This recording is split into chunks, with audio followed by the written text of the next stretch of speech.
long story short, I'm so happy that I leaned into the fear and didn't let other people project their fears onto me, because, life is about trying things and failing, because that's when you learn. When I did an internship at Wyden and Kennedy out in Portland, Oregon, and their motto is fail harder. They have it, when you walk into the agency, there's like a huge wall and it says fail harder. And the thinking behind that is that innovation is found within failure, right? So you try something, it fails, you learn from that, and you try something different. The only thing you really learn from winning is that, like, I mean, this worked out, I'm awesome, you move on, right? But like from a failure, it's like, okay, I did this didn't work, so let me try changing this one thing and see if that works. And that's actually how we build and create at Facebook, which is one of the things I love about working in that environment, is no one thinks that they have the answer. It's all about testing and learning. So like, we think this could work, but let's create the exact opposite, run them at the same time and test and see which one performs better, and then put, more advertising dollars behind that. So in everything that I do, it's always about testing and learning and leaning into what I'm scared of, because if I fail, I'll only learn from it and get better. I love that. I love the lean into the fear. Like, that is just beautiful, because so many times we run from the fear rather than kind of like attack it and just be like, I'll conquer this. So I really love that. Well, it's easier to lean into the fear, right? And I think culturally, we've been taught to avoid making mistakes, avoid the fear, just sort of stick with what works, be a nurse, be a doctor, be a lawyer, because that works, right? So, and I think our parents, out of love, sort of tried to guide us away from things that we could fail in. But, I think there's a new generation of young creatives who want to tackle problems in a new way. So I'm glad to be amongst those people and try to help shift the perspective on that. I'm glad you're among those people too. You too, girl. It is, oh my gosh, it's like you speaking to my heart over and over, because I mean, it was literally, I don't know if you got whoopings when you were little, but I did. And I wasn't even a bad child. I still don't know why I had whoopings, but it was literally, I was quote unquote a bad child because I had too many opinions. Like, that's why. Yeah. what you said is so true. It was literally whooped into us that don't make mistakes. I'm telling you this so you don't make the same mistake. So do what I'm telling you and follow in those footsteps, because everything else is wrong. So it's Right. to see that shift again, and that's happening now with the newer generation. It's amazing because it gives you hope, and it makes you feel like it's not just these basic steps. And again, this is not to say anything is wrong with being a doctor, a lawyer, or a teacher, or a policeman, but it's just that we still have other options for our brains to actually live. Exactly. Love that. And I think we're also getting to the point where, like, we can appreciate all of those things. Like, there's diversity in thinking and approaches of solving problems, right? So like, if we think of I saw this amazing, I live for like memes, because I feel like it's a universal form of language. But I saw this meme that was like, remember in these times of like COVID, the first people you turned to were artists, right? So we're turning to musicians, we're turning to DJs on lives, we're turning to, like, we want to see dancers, we want to see art, we want to see all these forms of expression that we may have taken for granted before. Like, in times of need, that's what you turn to. So I always want to remind people that, like, if you have a skill, and if you have a love for creativity, never forget how important that is. Yeah, because even my sister is a teacher, and she was telling me like one of the teachers in her school, the teacher, he's also a YouTuber. So the kids are loving his lessons more than like the teachers that are not, because he's Oh, like interesting. really creative ways to teach them. So they're excited to go to his class, like they're on time, even though it's home. But whereas the other, teachers that are just to it more rigid, they are like pulling back a little bit and it's a little bit more resistance to. So as simple as it sounds, him being in a creative space is helping his kids to learn even more. And that's Mm-hmm. the plus. So right now creators are on top. Yeah, and I think it's like, I hear some people say sometimes like, I'm not creative. Like, no, everyone's creative. All creativity is like, how do I solve this challenge? And it's about developing new ways to solve a problem. And I think the more agile you are, especially in these times, my sister never thought she'd be homeschooling two kids while working, right? But it's that agility that's going to make you come out on the other end better and stronger.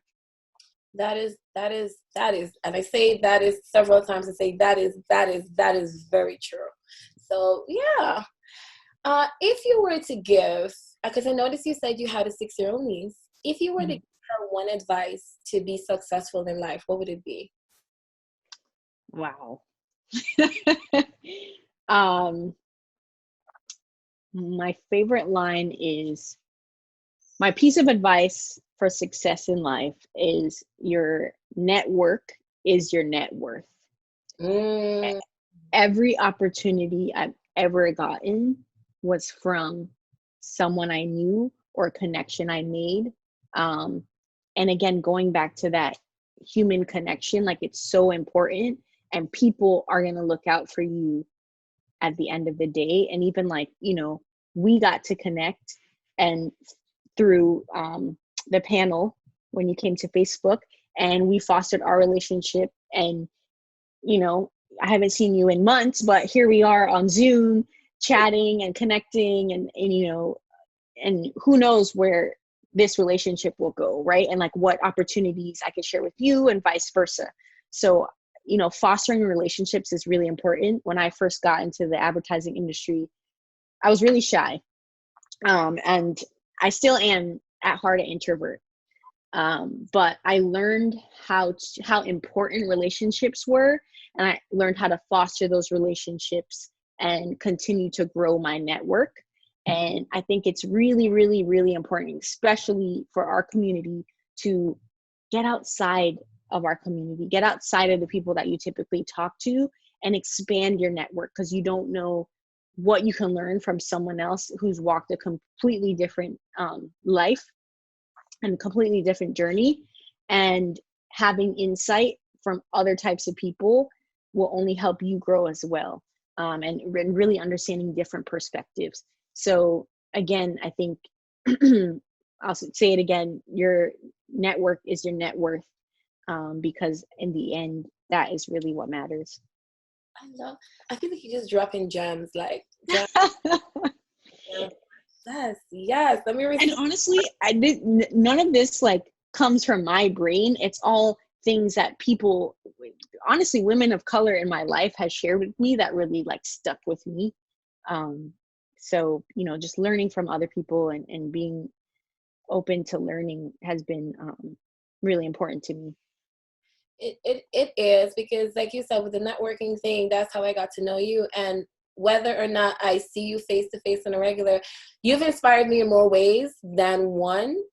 Just seeing what you've been able to do, and to see that you're doing it and still happy and still humble, that's the part that always gets me.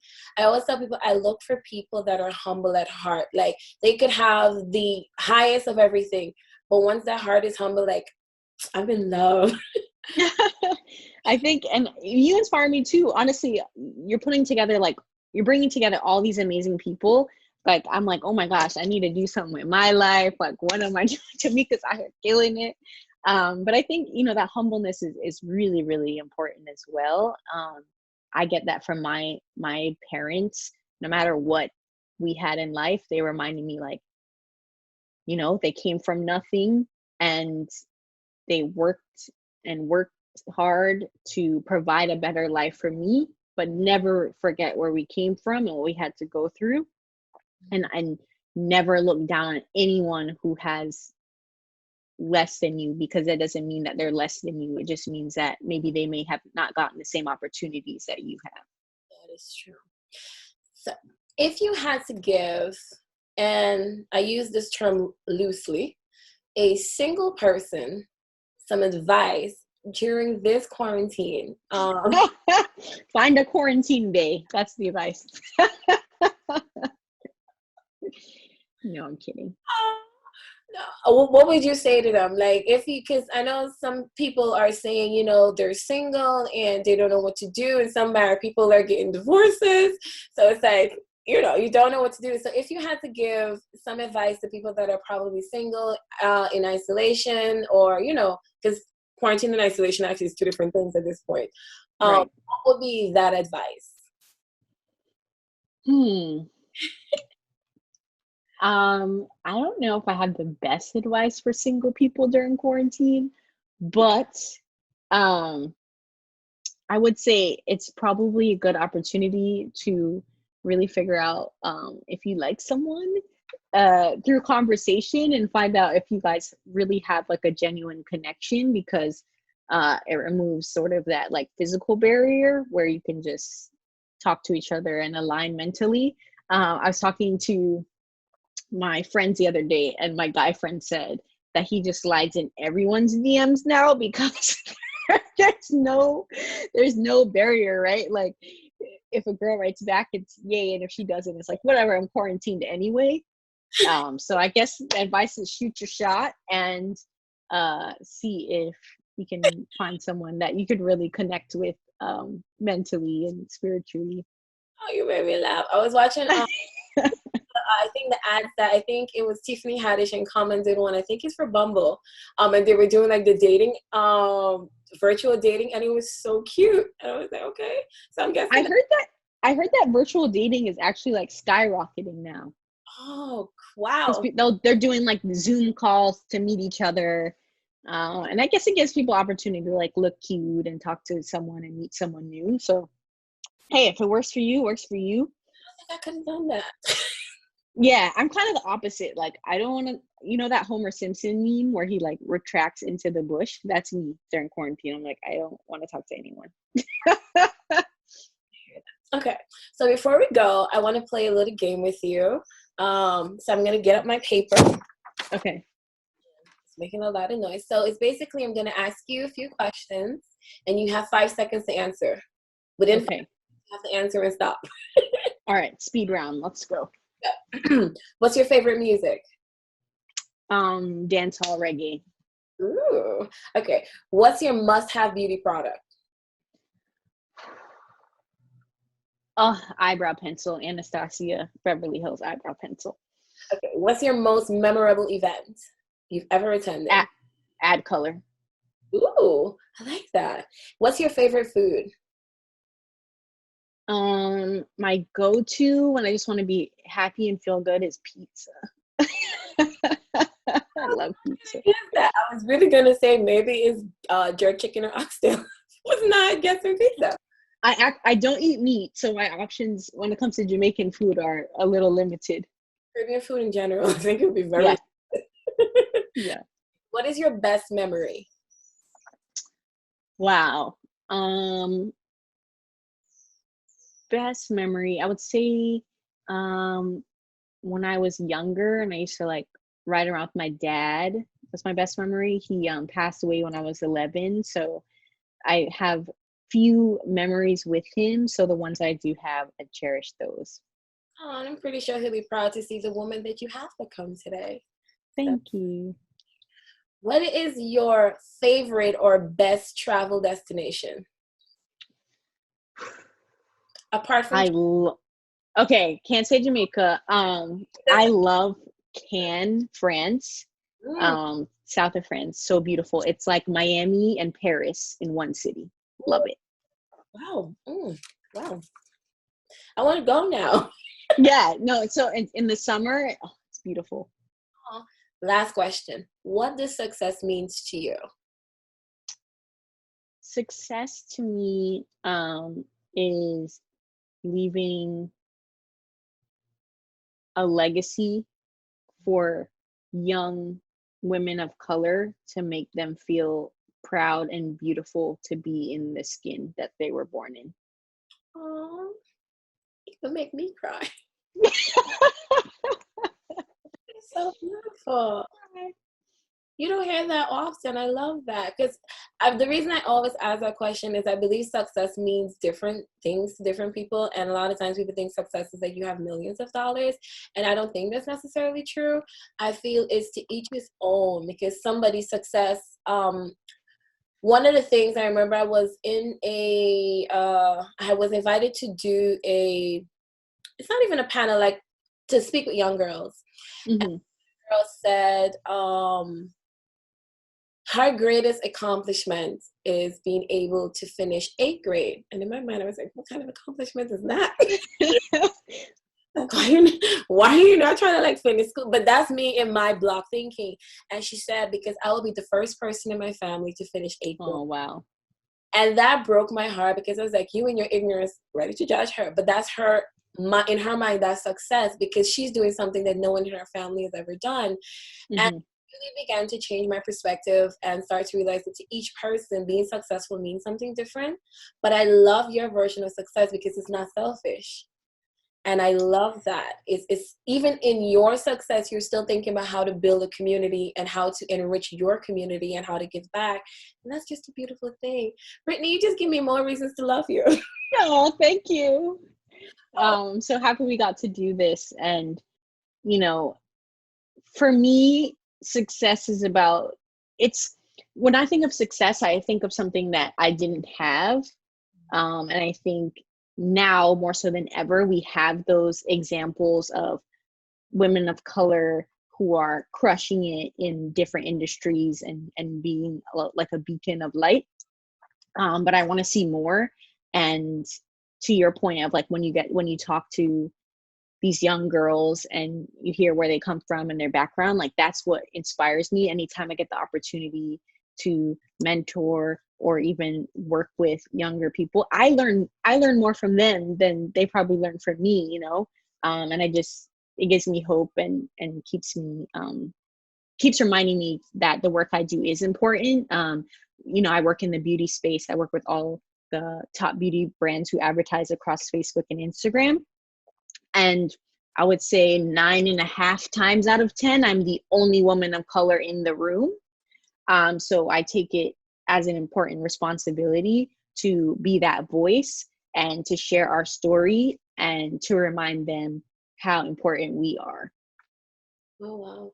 And I think that's a important point, because I feel like so many times that we fight to be at the front and then wonder why we're not getting to the front, but not realizing there's nobody in the back to push them to the front. And I think that's such an important thing that you just said, that we have to remember to put ourselves in spaces that we can make decisions to change what we see on a regular basis. Because I was even looking, the other day I was looking at a commercial, and I was like, I've used a specific brand for years, because I don't know if I'm allowed to say it. Based on your job, I'm just not going to say an ad. And for years, they have done, for Caucasian. And then I think recently, because they've seen how the African-American culture with catering to beauty for us has taken off, they have now made within their brand for us. And I'm like, why now? Look how long we've been asking you to do it. But all of a sudden, when you realize that maybe your sales are declining because you realize that there was a deficit that you chose not to fill as a major beauty brand, now you're kind of trying to fill that void. But I was happy also because it means that there are more of us, or our voices are being heard even more, to change it, to cater, to diversify what you're presenting to everybody. So exactly. And we are owning our purchasing power. I think, that's really important, and our generation is starting to shift. I read this article talking about our generation, and I say our generation as in millennials versus baby boomers. Baby boomers cared more about the value that they receive, so the price, the sale, and millennials care more about the values of the company. So, right, are you using renewable energy sources? Are you giving back? What does your company care about and stand for? So the brands who are leaning in an authentic way to diversity and inclusion are winning. If you look at Fenty, her product sold off the shelf immediately. And then every other brand was like, wait, we have a diverse shade of foundations. And, you know, consumers were like, come, we don't want to hear that. We don't want to hear that now because we've been asking you for years. I remember growing up. So initially I was interested in beauty. My mom, when she came to America, got into beauty as her first job. She worked at the counter, you know, when you used to go into Macy's and those people were like, try this. So it's amazing for me to see in one generation. Now I'm actually working with that same brand and I'm in the room making the decisions on how the marketing looks and feels across Facebook and Instagram. And I remember she could not find a shade of foundation for her skin tone. They only had 4 colors for people of color. And that was what, 20 years ago, 15 years ago. So the brands who are leaning into diversity and inclusion in an authentic way are winning, not only with customers' hearts, but with their pockets as well. And it's our job to be responsible financially of what brands we're investing our money into, and what we're asking for of those brands. I agree with that 125%. I couldn't agree more. I couldn't have said it better. I appreciate that advice. I appreciate, especially coming from you, being in that sector, giving that advice, I think is great. I think that we should be more conscious and not necessarily have to be thrifty, because sometimes, you know, supporting it is a little bit more expensive, but at the end of the day, it's worth it. It's back into the right economy. It is building so that, you know, more can come up. So I think that that's important. So I love that. Yeah. And even now, like during this time, you know, I will admit one of my guilty pleasures has been online shopping.